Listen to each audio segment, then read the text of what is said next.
परम श्रद्धेय स्वामी जी और आफ्नो जीवनलाई योगमय बनाएर सम्पूर्ण नेपाललाई मानवतालाई योगमय बनाउनको लागि प्रयत्नशील निस्वार्थ भावले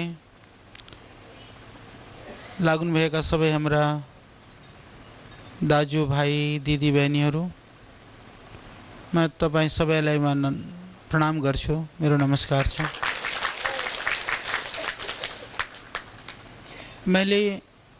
मेरो मनमा थुप्रै कुरा छ, थुप्रै थियो और थुप्रै छ। जो स्वप्न लिएर हामीले नेपालको लागि सोचेका थियौं त्यसमा थुप्रै कुराहरू रहस्यको पनि छ। जस्तो अहिले श्रद्धेय स्वामीजीले भन्नुभयो नेपालको लागि एउटा विचित्र कुरा मैले आज एक रहस्य कहें या पोल पट्टी आज खोल देता हूं थोड़ी सी, क्योंकि थुप्रै कुराहरू छ। मेरो मनमा यस्तो तडप थियो कि नेपालको लागि केही ठुलो काम हुन पर्छ, ठुलो काम गर्ने हो। यो आज हैन, आज भन्दा 20-25 वर्ष पूर्वको कुरा हो। त्यतिखेर जहिले हिन्दुस्तानमा भारतमा पनि कोही पतञ्जलि योगपीठको या दिव्य योग मन्दिरको कुनै संस्थाको स्थापना पनि भएको थिएन। त्यो भन्दा पहिले हामीले ट्रस्ट डिड बनाएर नेपालमा संस्थाको स्थापनाको लागि प्रयास गरेका थियौं। यो एउटा विचित्र कुरा सायद कसैलाई थाहा छैन। तो श्रद्धेय स्वामीजीको मनमा नेपालको प्रति, तपाईहरुको प्रति जो श्रद्धा भावना, संत सीमाओं में नहीं बंधे होते हैं, परंतु जिन संतों को सीमाओं पर बांधने पर मजबूर कर दें, ऐसी जो भक्त हैं वो महान होते हैं। तो आप लोग ऐसे भक्त हो। तो इसलिए श्रद्धेय स्वामी जी की बहुत भावना है। और एक छोटी सी बात बता दूं, भारत में भी बहुत समर्पित कार्यकर्ता हैं, दिन रात लगे रहते हैं। श्रद्धा भक्ति भावना की कोई कंपटीशन या तुलनात्मक कोई बातें नहीं होती हैं, परंतु जिन अभावों में या जिन विषम परिस्थितियों में भी जो आपका उत्साह और कार्य करने की शैली और क्षमता, जो ऊर्जा छ त्यो चाहिँ नि अतुलनीय अवर्णनीय छ। तो त्यतिखेर जो हामीले 20-25 वर्ष पहिले देखेको स्वप्न, कुनै पनि स्वप्नलाई साकार गर्नको लागि समयको आवश्यकता हुन्छ। शायद मेरो मनले यो भन्दैछ तो समय शायद अब नजदीक आइपुगेको छ, केही बहुत नजदीक छ अब। तो यहाँ थुप्रै कामहरू विविध क्षेत्रमा तपाईहरुको जो तपस्या, तपाईहरुको पुरुषार्थ, तपाईहरुले रात दिन गरेको काम, त्यसको परिणाम र त्यसको प्रभाव पूरा नेपालमा देखिरहेछ और धेरै पनि देखिन्छ। अब यहाँ शिक्षाको लागि एउटा प्रयास भइसकेको छ, स्कुलहरुको लागि एउटा महाविद्यालय विश्वविद्यालयको पनि योजना छ, उद्योगको रूपमा एउटा यहाँ सुरु भइसकेको छ। नेपालमा जडीबुटी र अरु पनि खेतीबाडीलाई लिएर, अरु चीजहरुलाई लिएर कसरी ठुलो काम गर्न सकिन्छ त्यसको पनि योजना छ।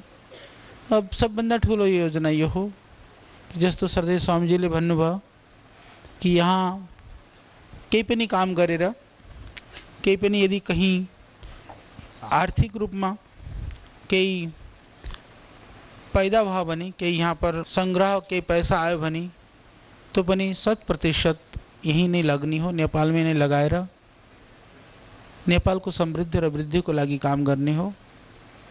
तो तपाईहरुको उत्साह ऊर्जा जसरी लाग्नु भएको छ त्यसलाई कमजोर नहुन दिएर अरु पनि उत्साहले, अरु पनि ऊर्जाले, मलाई थाहा छ आप लोगों में से, महाराज जी इसमें से बहुत सारे ऐसे हैं बेचारे, वो एकलव्य की तरह काम करते हैं।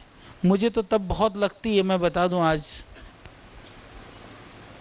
हरिद्वार में शिविर होता है, आप लोग आते हो, बिना दक्षिणा के जब माथा टेक करके नहीं जाते हो ना, मेरे को बहुत लगता है कि जो जिसके पॉकेट में 1000 हो, उस 1000 में से 100 भी दान करता है। जिसके पॉकेट में लाख हो और वो 1000 देता है, उससे वो कई गुना होता है। वो मैंने महसूस किया है, महसूस करता हूँ। नेपाल की विषमताओं को, अभाव को, संघर्ष को, परेशानियों को समझता हूँ। सब कुछ देखा है, भोगता है, इसलिए मेरे लिए नया कुछ भी नहीं है। तो वो सब कुछ हृदय में है। समय आएगा वो सारी बातें भी मैं बताऊंगा। अभी इतनी ही समझो कि भूला कुछ भी नहीं है, सब कुछ याद है। उस याद को पूरा करने के लिए प्रयास है, तो उसको प्रयास करेंगे। और सौभाग्य है कि उस स्वप्नलाई पूरा गर्न को लागि सधैँ स्वामीजी एउटा भगवानको प्रसादको रूपमा हाम्रो मध्यमा, हाम्रो बीचमा हुनुहुन्छ। त्यो हाम्रो सौभाग्य हो। तो पुनः तपाईहरु सबैलाई भाइ लवदेवजी खटिरहनु भएको छ, हाम्रो बहिनीहरु अरु यता शालिग्रामजी पनि। किन भन्दा संगठनको स्वरूप आज संजय जी भी छत्तीसगढ़ से, ये भी इनको लगाया था। अभी कितना लगे, कई दिन से हमारी बात भी नहीं हुई, आज मैंने देखा इनको। तो सभी मिलेगा, ये सामूहिक कार्य हो। तो बहुत सारे लोग ऐसे में, आप लोगों में से एकलव्य की तरह से, वो उसको कोई नहीं है कि उनको नाम कोई लेगा, मंच पे बुलाएगा, नहीं बैठाएगा, कहीं भीड़ में धक्के में धक्का में कोई धक्का दे करके एक तरफ करेगा, पर अपने कार्य में वो निरंतर लगे हुए हैं। तो तपाईहरु सबलाई म नमन गर्छु, वन्दन गर्छु। र अहिले समय आएको छ कि योगको क्षेत्रमा कि नेपाल एउटा विश्वको आदर्शको रूपमा पुग्योस्, त्यो हाम्रो स्वप्न छ। त्यसको लागि जो श्रद्धेय स्वामीजीको जो आशीर्वाद आज भन्नुभयो कि साधनको रूपमा पनि, त्यो पनि मैले सोधनी विचार गरिरहेको थिएँ कि पिछले बार जब महाराज जी हम आए थे हरिद्वार में, तो मैंने इतना ही बोला था, बहुत सारे कार्यकर्ता बेचारे काम तो ऐसा करते हैं, इनको कोई साधन नहीं चाहिए। कम से कम जो प्राइवेट बस या जो बिल्कुल न्यूनतम संसाधन में शिविर लगाने के लिए जाते हैं, मैंने कहा था कि वो जितना भी खर्च आप लोगों का होता है संस्थान से यहाँ से उपलब्ध कराने के लिए, तो फेरि पनि अब ठीक हुन्छ। यहाँ अलिकति केही साधन पैदा भएपछि तो चाहिँ नि खर्च गर्नको लागि पनि सुविधा हुन्छ। अहिलेसम्म त केही पनि साधन थिएन नि, के थियो यहाँ साधन।